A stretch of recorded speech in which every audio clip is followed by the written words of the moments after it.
அதில் தவாம் ஜிக்ருல்லா. அல்லாஹ் மறக்கிறதுக்கு வாய்ப்பே கொடுக்கக்கூடாது.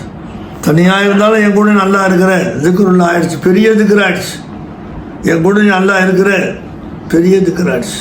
மனைவி கூட இருக்கிற, புள்ள கூட இருக்கிற, பேர புள்ள கூட, பேத்தி கூட இருக்கிற, அல்லாஹ் உள்ள சட்டி பாட கூட இருக்கிற, நகை கூட இருக்கிற, வெள்ளி கூட இருக்கிற, தங்கத்து கூட இருக்கிற, எந்த பார்வை எந்த வஸ்துவில் பட்டாலும் அல்லாஹ் இருக்கிறான்.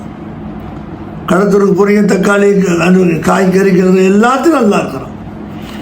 இல்லைன்னா ஒரு வஸ்து ஜுஹூரில் வராது. சிஃபாத் அஃபால் ஆசார் இல்லைன்னு சொன்னால் ஒரு வஸ்து நுமூதில் வராது, வெளியில் வரவே வராது. அதை கையில் எடுக்கவும் முடியாது.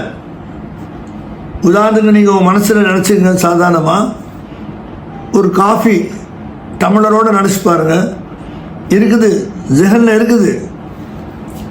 ஆனால் அந்த காஃபி எடுக்க முடியுமா, குடிக்க முடியுமா? ரெண்ட முடியாது. அந்த காஃபி வெளியில் இருந்தால் எடுக்கலாம், குடிக்கலாம், எல்லாம் செய்யலாம். பசி அடங்கும், கலப்பும் போகும். அந்த மாதிரி இல்ம ஹக்கில் இருந்த நாமெல்லாம் பஹூபி குல்லி ஷைன் அலீம்ங்களா குர்ஆன் அல்லாஹ் தஆலா அங்கேயிருந்து அவனே கொண்டு வந்தான். நம்ம இருக்குதல் அவனுடைய இருக்குதல் கொண்டு இருக்குது. நம்ம ஹைப்பன் அல்லாவுடைய ஹைப்பனை கொண்டு இருக்குது. நம்முடைய மைப்பன் அல்லாவுடைய மைப்பனை கொண்டு இருக்கிறது. நசர் படுத்து பார்வை பட்டதுன்னா அது மாதிரி ஹக்கா ஹக். யாராக இருந்தாலும் சரி, அல்லாஹ் இல்லாமல் யாரும் இருக்க முடியாது. அல்லாஹ் கூட இருக்கிறான், எல்லா வஸ்துக்களும் இருக்கு. சுப்ஹான் அல்லாஹ். இந்த இல்மு கிடைச்சதுக்கு சுக்கூர் செய்யுங்க. இந்த ஜமானாவில் இந்த மாதிரி இல்மு கிடைக்குமா? இல்லை. இந்த மாதிரி காலங்களில் நமக்கு அல்லாஹ் தஆலா தேடி வந்து கொடுத்தான். சுப்ஹான் அல்லாஹ். அல்லாஹ்வுக்கு எவ்வளோ சுக்கூர் செய்ய ஈடாகாது.